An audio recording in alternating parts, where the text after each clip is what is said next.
Dr. Muganga ebibye birabika biriko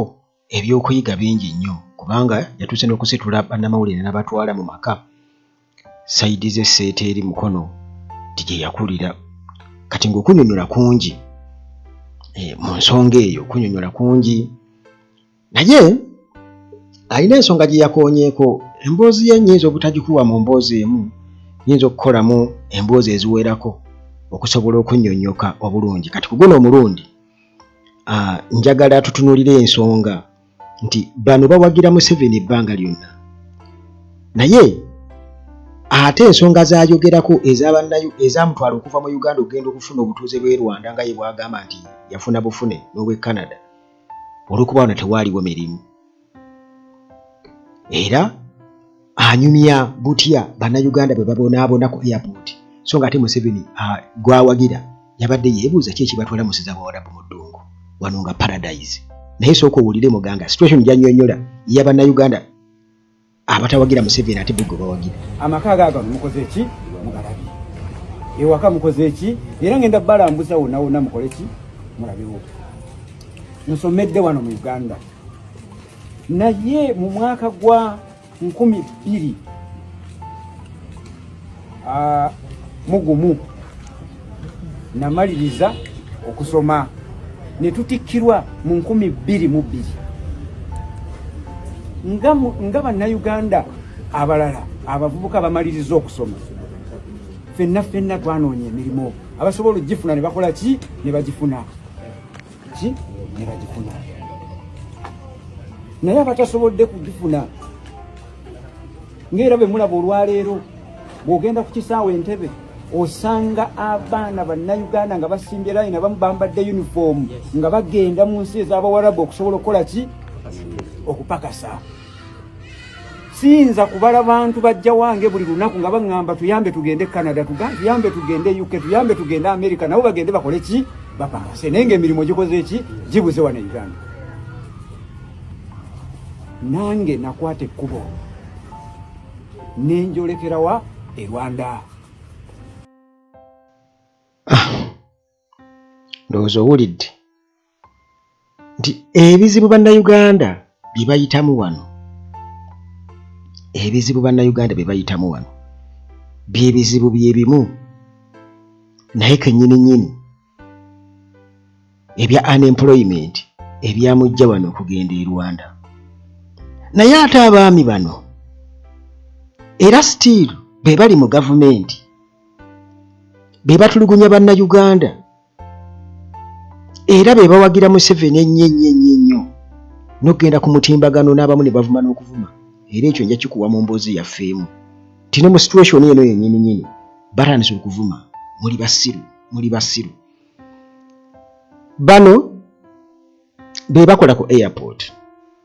kirungi agenda nti bugenda ku airport osangako abaana abawala asangako abaana abali awo bonna baagala kugenda gwomanyi nti awo wennyini ku airport yawo waliwo abasajja abanyokesa wayase ku baana baffe okubasobozesa okuyitawo awo wennyini awo mu busengesengo obuli awo abo bennyini bano be bali mu zi woofiisi ezigaba emirimu era bannyinaffe bwe bagendayo bamala kubeebakako ne babafunyisa n'embuto ne bazaala abaana baabwe kibula nga beewaana bagashumba nga bwe baatuzaalazaalamu edda abo omulimu mwana asasula ssente okugugula n'okumwebakako ne bamwebakako ne bamufuula mukyala waabwe alina kubeera nga bawawayase nga basaaviisinga abo kaakati ng'ekyo kijjeewo nti bakalubizza nnyo embeera wano kati wuuyo naye anyumya mboozi ye ngenda gikumalirayo ekwatagana na butya bwe yakola ki bwe yava wano mu Uganda okugenda n'okutuuka okufuna obutuuze bw'emirundi 3 naye tasobola n'olunaku n'olumu nga bali mu bavandimwe gurupu zaabwe kulaga Museveni bintu ebyo byonna ebyamutuusa mu mbeera eyo ngera bwe bagamba nti munnange bw'olinnya gye gava tosuubira kunywa amateefu era ojja kunywa amatabangufu eri gye gakola ki gye gakolokotera ewalala gy'onoogalembeka kati baabano batandise nabo bo kati kibayisizza bubi nnyo naye nga abaana baffe Museveni bagamba ekibatwala ebuwala buyita kiraba kubanga wano bintu biri okay. Awo Museveni tebamuwakanya wabula kati naye afuuka victim in the long run. Mu long run afuuka victim kakati ajja okukola ki? Ajja okutukaabira amaziga naye ng'embeera ereetera abaana okukulumulukuka okuva mu Uganda okugenda. Ye yennyini naye agamba ye yamuleetera okubeera ng'ava mu Uganda okugenda e Rwanda ewaabwe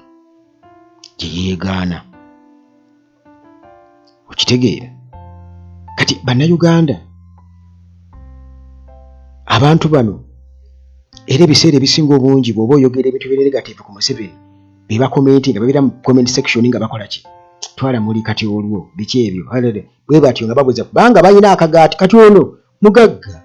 era ssente bazifuna ne bagashumba banne bonna nabo bonna abayimiridde b'obalaba abo bonna bali happy wabula akafo kabalumye nnyo okubanga tebakafunye. Naye nga system yennyini ereeseewo okubeera nti kubanga omuntu yenna yali akubye ku kyeyo ebintu ono byannyonnyola tasobola kubiwakanya. Tasobola kubiwakanya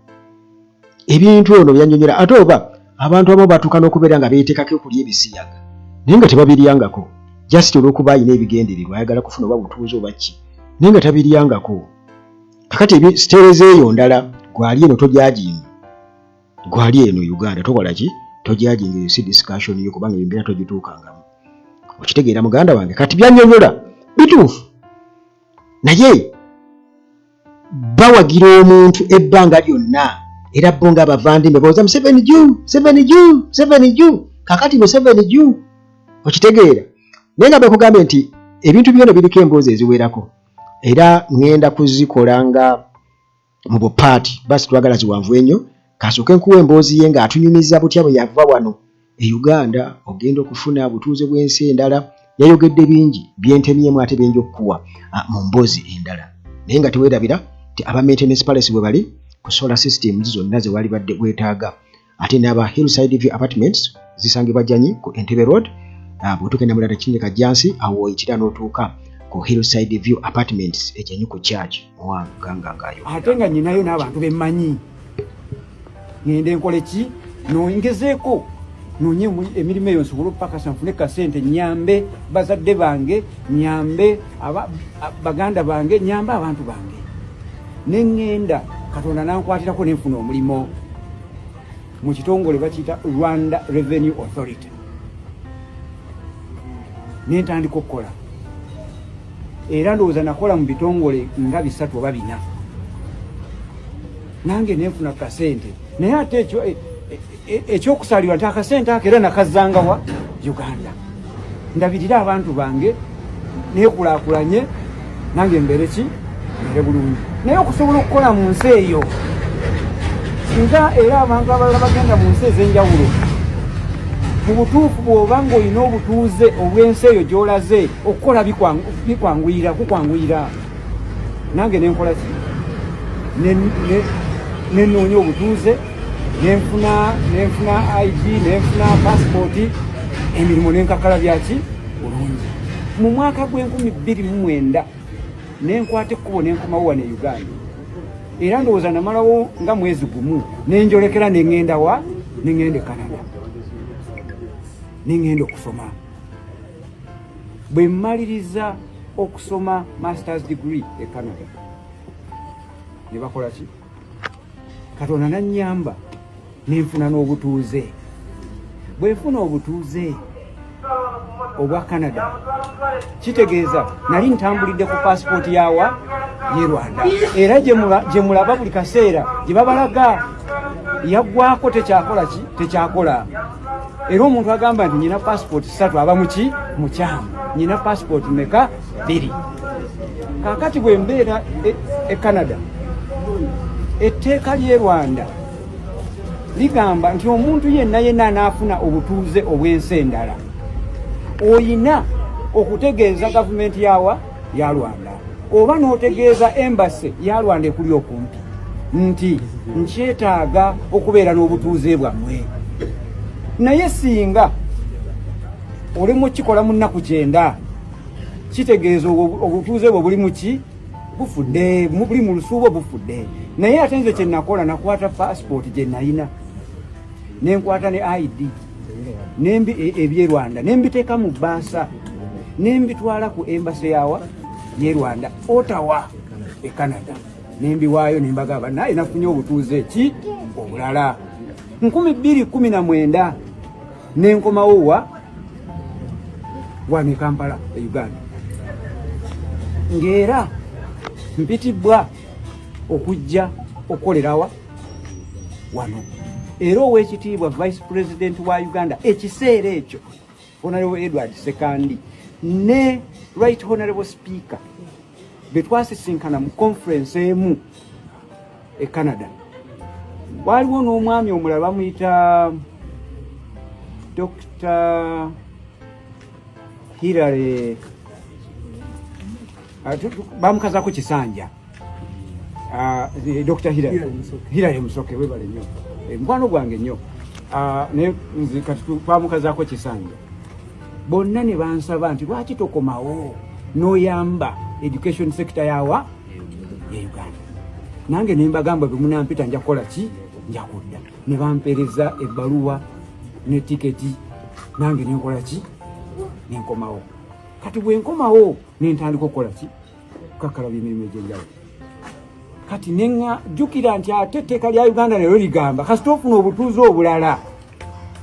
oyina ate okutegeeza immigration board eya Uganda nti obutuuze bwange obwa Uganda nkyakola ki nkyabwetaaga okusobola okufuna kye bayita dual citizenship era nenteekamu okusaba kwange mu 2024 nenteekamu ki okusaba kwange ne bakebera ne bagamba nti omanyi nti tulabye mu system oyina mu passport ya Rwanda oyina obutuuze bwaki bwa Rwanda ne mbategeeza ne mbagamba bannange nga bye mbanyonyodde byonna ne mbagamba nti omanyi nti bwenti bwe nabufuna bwe nagezaako okugenda okunoonya engeri gye nkola ki gye mbeerawo ewa ekigali naye bwe nagenda e Canada obutuuze ne bukola ki ne bufa ne bagamba nti ate tusobola kugendera ku ebyo tuwe obukakafu nendyoka ngenda ku embassy yawa ya Rwanda njagala mbategeeze mu butongole obutuuze buno yadde bwali bwafa naye gavumenti ya Uganda okusobola okumpa obutuuze okunziriza obutuuze bwange yeetaaga olupapula olulaga nti ki ndinawo nsinze obutuuze bwa Rwanda ne mbawandiikira ne bandaga nti n'okusaba kwange bakufunye nenvaayo nenzira ku ki ku internal affairs nensaba banzirize obutuuze bwange era nabo kwekumpa dual citizenship ndowooza kitegeerekese nti saagifuna mu bumenyi bwaki amateeka nti nabo okumpa dual citizenship eyo oba baayisi bamativu basinziira ku ki kati awo wetukoze ki wetuyimiridde oba oli awo alabe nti nsobola omuyambako okussa mu nkola ebigendererwa bye mandeeti ye bannayuganda gye baamuwa ye n'asalawo nti mbeera omu ku abo abasobola omuyambako okubituukiriza nkimanyi bulungi nti musajja mwenkanya nti ate ye tatunuulira mawanga atunuulira buki busobozi era bw'otunuulira mu Uganda wano neweekebejja abantu abalimu mu butuufu tosobola kunzijamu abo abalina ki obusobozi mu Uganda obusobozi nkola ki mbuyina nti naye yakiraba nti mu butuufu waliwo ettaffaali lyensobola okugatta ku ki ku nsi yaffe Uganda naye n'akola ki nannonda n'olwekyo ye nga ye gwe tumanyi nga e Pan-Africanist ye era ayogera bulungi n'agamba nti bino ebya borders ensalo tebikola ki tebisobola kukola ki kutwawula naye ate kati ate nze siri wa muntu asusse ensalo naye ate nze ndi waawa nkimanyi ye ng'omuntu atasosola mu mawanga ye asobola otuwa obwenkanya kati nze kyemusaba nti yakozesa obwenkanya naye ate era nze ndi mwetegefu okuweereza eggwanga lyange wonna wendi oba ndi minisita oba siri minisita, era n'okunnonda teyasanga nga ndi ki nga siina mulimo, teyasanga nga ndi minisita oba nga ndi deputy oba nga ndi RDC oba ndi meya. Yasanga nkola ki? Ndi musajja ali mu byenjigiriza agezaako okusomesa bannayuganda n'abaana baabwe. Ate ekyokusaalirwa nti ne bwe tuba tusomesa abayizi teri agamba nti oyo amusomeseza by'Abanyarwanda, nti ne bagenda okukola tebagamba nti oyo yayiga by'Abanyarwanda. Tutegereganye. So kati ye musaba nga Fountain of Honor, ng'omuntu ye akozesa okutegeera okutasosola mu mawanga, atunuulira abantu n'alaba obusobozi bwabwe era n'atambulira ku busobozi bwabwe, era awo wajja okusinziira akole ki? Akole obwenkanya. Era ekyamusindika okulonda nze manyi ye alina ensonga kwe yakola ki? Kwe yasinziira. Naye bwe babanga bamulimbye ebintu ebyenjawulo, olwaleero njagala kitegeerekeke nti ekifaananyi ekyo kye basiigira bannayuganda kikyamu, nti ffenna families ez'enjawulo ziyina abantu baabwe newenjogerera kati nga bayina bunnansi obwensi ezikola ki? Ez'enjawulo. Naye bwe bakomawo wano tetulina baboola nti baki? Bannayuganda.